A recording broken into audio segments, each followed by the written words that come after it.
Assalamualaikum warahmatullahi wabarakatuh. Kami dari kelompok Random Forest, kelas Sistem Kecerdasan Buatan B.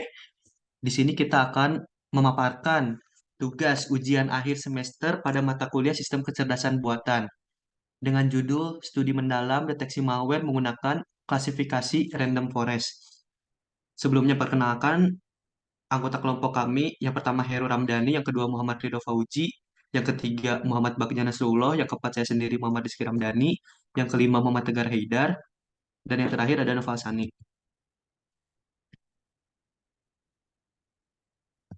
Nah, latar belakang dari proyek yang kita buat, pada era industri 4.0, teknologi informasi berkembang pesat dan menjadi bagian penting dalam kehidupan kita. Salah satu teknologi yang paling populer adalah gawai. Semakin banyak orang menggunakan gawai atau smartphone untuk memudahkan pekerjaan dan aktivitas sehari-hari, namun dengan meningkatnya penggunaan tersebut, muncul pula ancaman keamanan, terutama dari malware. Malware adalah perangkat lunak jahat yang dapat merusak sistem, mencuri data, atau bahkan mengakses sistem dengan niat yang jahat. Semakin banyak penggunaan smartphone atau gawai, semakin besar pula kemungkinan sistem operasi gawai menjadi target serangan malware. Sistem operasi yang terinfeksi malware dapat mengalami kerusakan dan data penting dapat dicuri oleh para penyerang. Nah, untuk mengatasi masalah ini, penting untuk melakukan analisis malware. Analisis malware ini di mana proses mengidentifikasi dan mempelajari perilaku perangkat lunak jahat untuk mengembangkan metode pencegahan yang efektif. Oleh karena itu, machine learning adalah solusinya dengan menjanjikan dalam mendeteksi malware. Salah satu metode yang efektif adalah klasifikasi random forest. Metode ini menggunakan konsep assembly learning yang menggabungkan prediksi dari beberapa pohon keputusan untuk mencapai hasil yang lebih akurat. Dalam deteksi malware, klasifikasi random forest ini telah terbukti efektif dalam mengenali pola dan fitur mencurigakan dari berbagai fitur jenis malware. Nah, melalui kombinasi keunggulan studi mendalam dalam mempelajari fitur kompleks malware dan kecepatan interpretasi serta keandalan assembly learning dari klasifikasi random forest, kita dapat menghasilkan deteksi malware yang akurat, efisien, dan mudah dipahami. Dengan demikian, kita dapat melindungi gawai dan data penting dari ancaman malware yang terus berkembang dalam era teknologi dan informasi yang maju ini.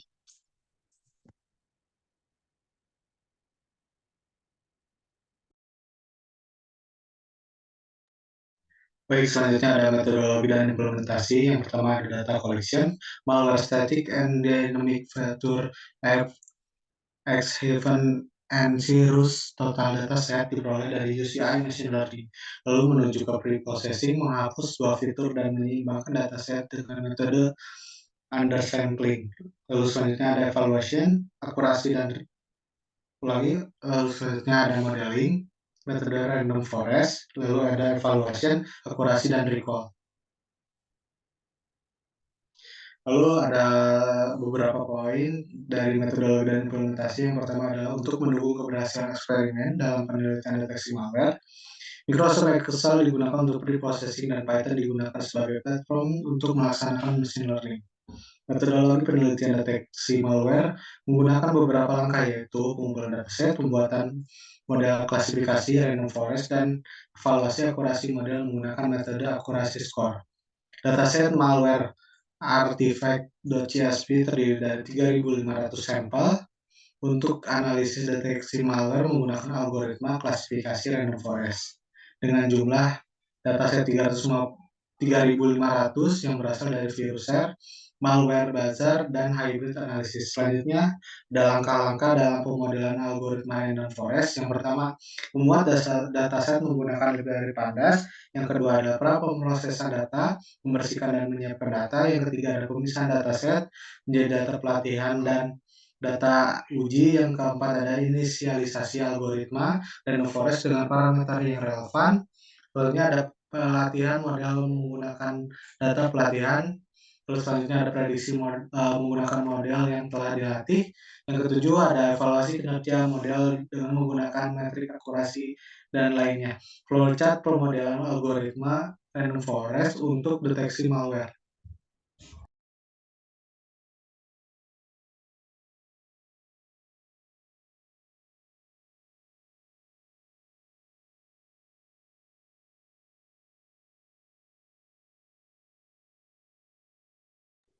Selanjutnya di sini saya akan mensimulasikan program yang sudah dikerjakan. Di sini ada beberapa import, NumPy, Pandas, Scalern, import assemble, ada Scalern metric ini sebagai operasi numerik, dan juga ada import Scalern ini sebagai metode assemble learning-nya untuk sebagai seperti random forest. Terus ada fungsinya juga sebagai untuk menghitung akurasi prediksi modelnya. Di sini ada dataset malware, pembacaan dari dataset yang ada di sini dalam bentuk CSV dan dipisahkan dari menggunakan delimiter dengan menggunakan koma. Di sini menampilkan hasil dari dataset malware ini berupa kolom-kolom. Di sini dapat dilihat. Selanjutnya ada sampel dan target. Di sini pada sampel yang pertama itu berupa dataset yang ilog 0,4 ini. Di sini untuk mengambil kolom 0 sampai 4 dari dataset sebagai fitur atau sampel dan menyimpannya dalam variabel. Terus di sini juga ada len targetnya. Mohon maaf, untuk target di sini pada ilog yang kedua pada variabel target ini untuk sebagai penyimpan dalam variabel pada kolom 8, untuk mengambil kolom 8 dan disimpan dalam variabel. Terus ada len juga sebagai menghitung elemen dalam variabel target yang tadi di atas. Selanjutnya ini ada beberapa importan lagi. Sebagai fungsi ini digunakan sebagai dataset yang menjadi data latih, dan pada dataset ini diubah menjadi data latih dan data uji. Dan ada sampel, testing, training label, dan lain-lain. Selanjutnya di sini menampilkan data dari training sampel yang sudah data pada di atas dengan persentasenya data ujinya itu 25%. Selanjutnya ada tipe dari training sampel di sini berbentuk NumPy dan array juga. Nah, selanjutnya ada variabel classifier. Di sini pada variabel classifier assemble random forest classifier ini dengan menggunakan assemble ini dengan menggunakan 50 decision tree dan dalam bentuk estimator di sini. Terus ada di bawahnya juga ada fitur classifier fit. Di sini sebagai objek classifier menggunakan training sample sebagai fitur dan training label juga. Selanjutnya ada prediksi. Di sini ada mohon maaf, untuk menggunakan model yang dilatih. Terus ada akurasinya juga, menunjukkan akurasi yang dikali 100 ya. Di sini akurasinya terdapat 96%. Selanjutnya di sini akan menampilkan dari confusion metric yang dapat dilihat dari penampilan dari dengan menggunakan PLT tadi, variabel matplotlib. Mungkin segitu dari penampilan simulasi dari program yang sudah diuji.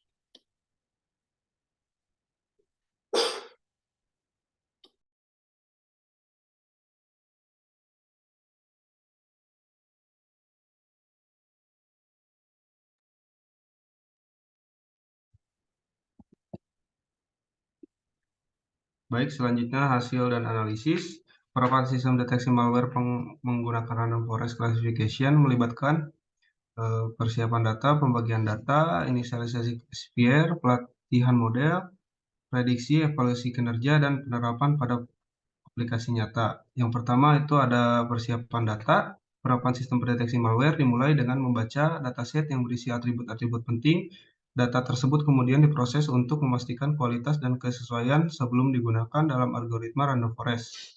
Setelah itu data siap digunakan untuk pertukaran informasi dan pelatihan model. Yang kedua itu ada pembagian data. Setelah dataset malware diproses, langkah selanjutnya adalah pembagian dataset menjadi data pelatihan dan data uji. Data pelatihan sebesar 75% dan data uji sebesar 25% digunakan untuk menguji kinerja model. Dengan membagi dataset, kita dapat memastikan bahwa model dapat mengidentifikasi dan mengklasifikasikan file malware dengan akurasi yang baik pada data yang sudah diketahui maupun data yang belum diketahui. Kemudian ada inisialisasi random forest classifier. Klasifikasi setelah membagi data menjadi training dan testing. Langkah selanjutnya adalah menginisialisasi random forest dengan menentukan parameter-parameter seperti jumlah pohon kedalaman maksimum pohon, kemudian kriteria pemilihan fitur terbaik.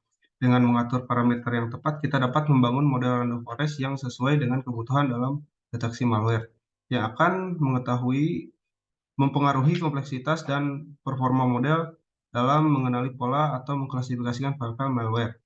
Kemudian yang terakhir ada pelatihan model. Setelah menginisialisasikan classifier random forest, langkah selanjutnya adalah pelatihan model dengan data pelatihan. Model ini mempelajari pola hubungan antara atribut data pelatihan dan status keaslian file.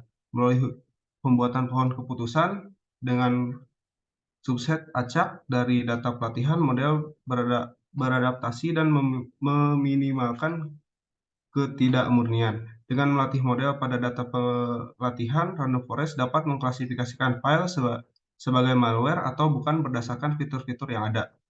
Data pelatihan yang besar dan kompleks, model tinggi meningkatkan kemampuan model dalam mempelajari pola-pola yang kompleks. Selanjutnya akan dijelaskan oleh Nopal.